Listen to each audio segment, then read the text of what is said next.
নাম নীলা শেখ, বাংলাদেশ এলডিপি 12 দলীয় জোট মহিলা দলের সভাপতি ও মহিলা বিষয়ক সম্পাদিকা। আচ্ছা, আপনাদের এলডিপি প্রতিষ্ঠানগুলো কি হচ্ছে কি সারা বাংলাদেশে না শুধু ঢাকাব্যাপী? না, আমাদের তো অবশ্যই একটা দল, যেহেতু বাংলাদেশের একটা দল, তাহলে এটা তো অবশ্যই সারা বাংলাদেশের জন্য। দল তো কখনো একটা জেলা উপজেলা নিয়ে দল হয় না। আপনি কেন্দ্রীয় কমিটির মহিলা সম্পাদিকা? জি, এবং মহিলা বিষয়ক সম্পাদিকা, মহিলা দলের সভাপতি। অবশ্যই শেখ হাসিনার বিচার চাই। শেখ হাসিনার বিচার চাই। আমাদের সবার আগে আমাদের বাংলার জনগণের ভোটের অধিকার সে ছিনে নিছে। তারপরে হচ্ছে সে স্বৈরাচারী কাণ্ডকলাপ, তার প্রতিটা জিনিসের দাম বৃদ্ধি করা, প্রতিটা জায়গায় তার লোকজনের চাঁদাবাজি, অরাজকতা সৃষ্টি করা, মানুষের পরে হামলা করা, তারপরে হচ্ছে তাদের দল যে না করছে তাকে নির্যাতন করা, তাকে দেশ ছাড়া করা, তাকে জেলে পাঠানো, গুম খুন তো আছেই। এই জন্য বিচার চাই।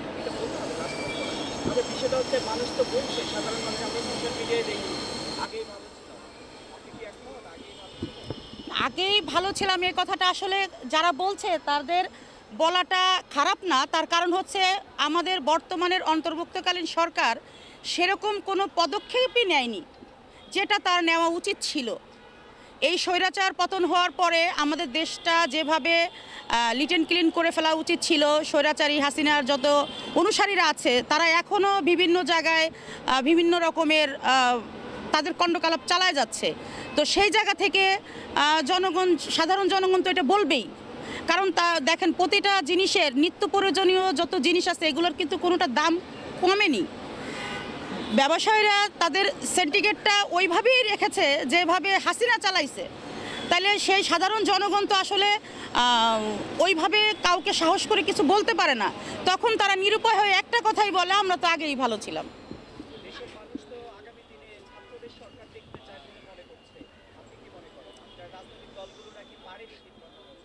দেশের জনগণ ছাত্রদেরকে দেখতে চায়। আসলে সেই দেশের জনগণ, সেই জনগণগুলো কারা?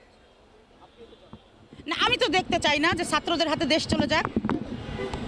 কারণ একটা লোক যখন একটা দায়িত্ব নিবে অবশ্যই তাকে পরিপক্ক হতে হবে। আমি যখনই আজকে আমার বয়স যদি 20, 22, 25 হতো, আমি কিন্তু এই যে এখন বর্তমানে যে জায়গাটায় দাঁড়িয়ে আছি আমি এখানে দাঁড়িয়ে থাকতে পারতাম না। আজকে অবশ্যই আমার বয়সটা পরিপক্ক হয়েছে, আমি সাহস করে একটা কথা বলতে পারি, একটা দায়িত্ব নিতে পারি, আমি একটা পরিবার চালাতে পারি। এই কারণে আমি মনে করি একটা পরিপক্ক লোক ছাড়া সে কখনোই জনগণের দায়িত্ব নিতে পারে না। আপু, আপনি বললেন যে স্টুডেন্টরা যারা আন্দোলন করে সরকার পতন ঘটিয়েছে, পূর্বে কিন্তু কোনো রাজনৈতিক দল কিন্তু আওয়ামী সরকার পতন ঘটাতে পারে নাই। ছাত্ররাই কিন্তু আওয়ামী সরকার পতন ঘটাইছে এবং দেশ ছাড়তে বাধ্য করছে। আপনি তাদেরকে মানে দেশ চালানোর জন্য আপনি দেখতে চান না, আপনি কাকে চান দেশের দায়িত্ব? তারাই কিন্তু না, আপনাদের এই একটা কথাই আমি একমত নই যে ছাত্ররা শেখ হাসিনাকে পতন ঘটিয়েছে। ছাত্ররা তাদের দাবি নিয়ে মাঠে এসেছে। আমরা যারা অভিভাবকরা আছি, সর্বস্তরের মানুষ, আমরা ছাত্রদেরকে সহযোগিতা করেছি। আমাদের সহযোগিতায় ছাত্ররা সামনে থেকে স্বৈরাচার পতন করেছে। এটা শুধু ছাত্রদের ক্রেডিট না। না, রাজনীতির মাঠে 28 অক্টোবর ঘটে গেছে, সেটা আমরা দেখেছেন। বিভিন্ন দল, আমরা বিভিন্ন জায়গায় আলাদা আলাদা আমরা কর্মকাণ্ড চালিয়েছি। আমরা হাসিনা সরকারের পতনের জন্য আমরা সেখানে প্রতিবাদ জানিয়েছি। যখন দেখছি যে না, আমাদের আলাদা থাকলে চলবে না, আমাদের সর্বস্তরের মানুষকে এক হতে হবে, এক হয়ে আমাদের হাসিনার বিরুদ্ধে যুদ্ধ ঘোষণা করতে হবে, তখন যখন ছাত্ররা যখন মাঠে নেমেছে, তাদের ভিতরে তো আমাদের সন্তানরাও ছিল, আমাদের ভাই ছিল, আমাদের বোন ছিল। শুধু ছাত্ররা বলতে কি বোঝায়? সেখানে আপনারও ভাই থাকতে পারে, আপনারও বোন থাকতে পারে, আপনার ভাগ্নে থাকতে পারে। তো সেই ক্ষেত্রে আমি বলি সর্বস্তরের মানুষে একতা ঘোষণা করে স্বৈরাচার পতন করছে। আচ্ছা, আপনাকে একটু এলডিপি নিয়ে আমি দুইটা প্রশ্ন করতে চাই। আপনাদের এলডিপি হচ্ছে আপনাদের কোথায় নিবন্ধনকৃত করা আছে? আর হচ্ছে যদি আপনাদের নিবন্ধনকৃত যদি থেকে থাকে তাহলে আপনারা আগামী নির্বাচনে অংশগ্রহণ করবেন কিনা? অবশ্যই আমরা আগামী নির্বাচনে অংশগ্রহণ করব, কারণ নিবন্ধিত আমাদের বাংলাদেশ এলডিপি তো নতুন দল। তারপরও নতুন দল বলতে যে একেবারে নতুন তা না, আমরা তো দীর্ঘ 16 বছর আমরা রাজপথে আছি, আর আমরা তো অবশ্যই অংশগ্রহণ করব নির্বাচনে। আমরা তো রাজপথে শুরু থেকে আছি। নিবন্ধনকৃত মানে নিবন্ধন কি পেয়েছেন কিনা আপনারা দলের নিবন্ধন? আমাদের হাইকোর্টে রিট করা হয়েছে। আচ্ছা, মানে আমাদের নিবন্ধনটা হাসিনা অফ করে রেখেছিল।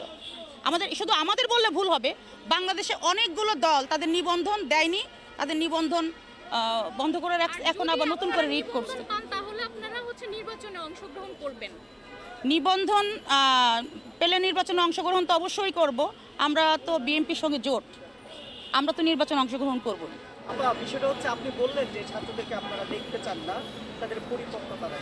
না, ছাত্রদেরকে দেখতে চাই না বিষয়টা সেটা না, যে পরিপক্ক মানে অরিজিনালি সংসদে বসার মতো যতটুকু বয়স প্রয়োজন। আগে তো আমাদের ছিল 25 বছর, এখন বর্তমান সরকার চাচ্ছে যে 21 বছর হবে। আসলে আপনাদের কি মনে হয়? আমরা তো মনে করি 21 বছরের একটা ছেলের হাতে এরকম একটা চেয়ার যেতে পারে না।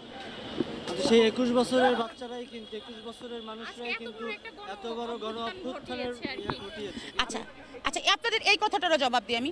আপনারা এটাও দেখেছেন 3 মাসের বাচ্চাও রাজপথে ছিল, তার মায়ের সঙ্গে 5 বছরের বাচ্চারাও ছিল।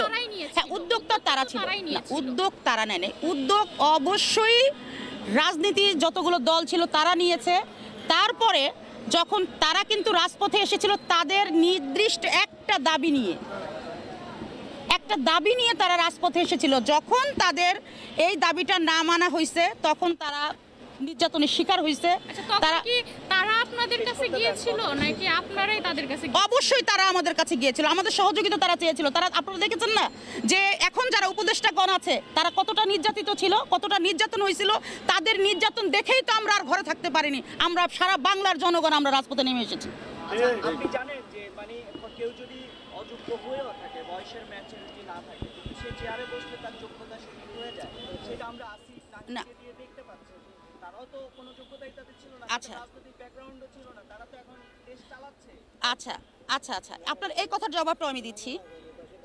আসিফ নাহিদ দেশ চালাচ্ছে, আসলে কি তারা যেই চেয়ারটায় বসে আছে তারা যোগ্য হয়ে ওখানে বসছে, তাদেরকে আমরা বসাইছি, অন্য কেউ কিন্তু এসে বসায়নি, আমরাই বসাইছি। তারপর তারা কি আসলেই তাদের দায়িত্ব পালন করতে পারছে?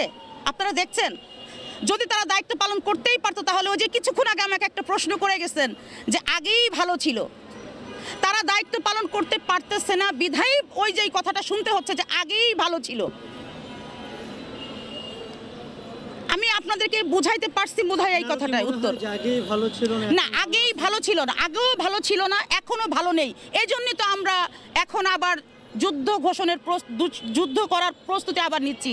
যেই সরকার যদি সুন্দরভাবে প্রশাসন, আমাদের অত সংস্কার দরকার নেই, আমাদের প্রশাসন সংস্কার করে সুন্দর একটা নির্বাচন দিয়ে দিবে, জাতীয় একটা সরকার গঠন হবে, সেই সরকারের হাতে দেশ সুন্দরভাবে পরিচালিত হবে।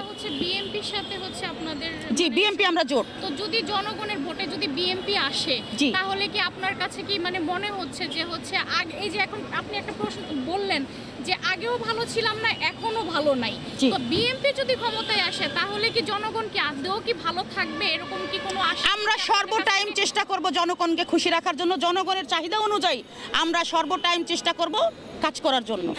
এটা কিসের ভিত্তিতে জনগণ আপনাদের উপরে আশ্বাস রাখবে? কিসের ভিত্তিতে? ছিল না এখনো ভালো নাই? আগে বলতে বিগত 16 বছর ভালো ছিল না জনগণ।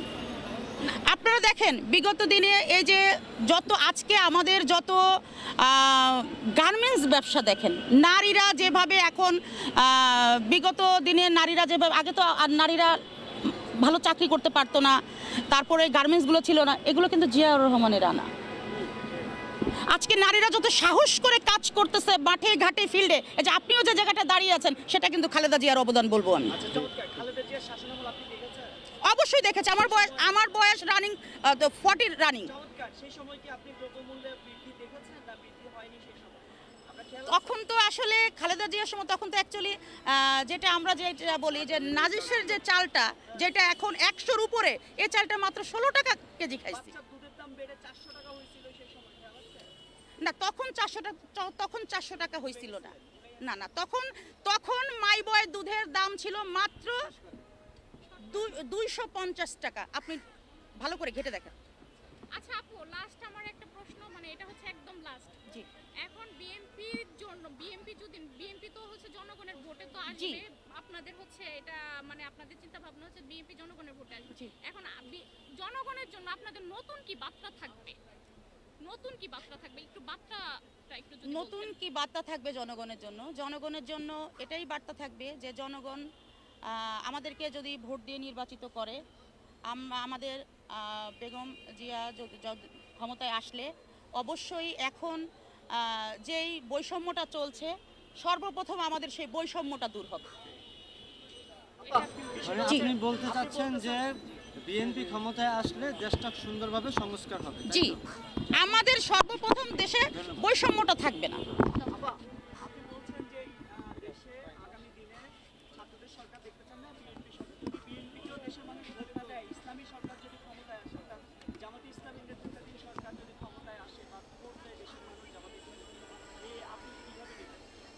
সেটা তো জনগণ সিদ্ধান্ত নিবে। জনগণ কাকে ভোট দিবে সেটা তো জনগণের ব্যাপার। আমরা জনগণকে নিয়েই তো আমরা মাঠে আছি। এখন যদি জনগণ তাদেরকেই ভোট দেয়, জনগণ যদি তাদেরকে চায়, আমরাও চাইবো, সমস্যা নাই। আমরাও যে বললাম, আমরা তো বিএনপি, জামাত, বাংলাদেশের যতগুলো একমাত্র ফ্যাসিস্ট হাসিনার আওয়ামী লীগ সরকার ছাড়া আমরা তো সকল দলে এক হয়েই আমরা স্বৈরাচার মুক্ত করেছি। অতএব শেষ করতে বাক্যটা শেষ করুন। হ্যাঁ, অতএব আমাদের কোনো আপত্তি নেই। যদি জনগণ চায় যে জামাত আসবে ক্ষমতায়, আমাদের কোনো আপত্তি নেই। জি। মিজানুর রহমান আজহারি একটা কথা বলেছেন যে আগে একদল হয়ে গেছে, এখন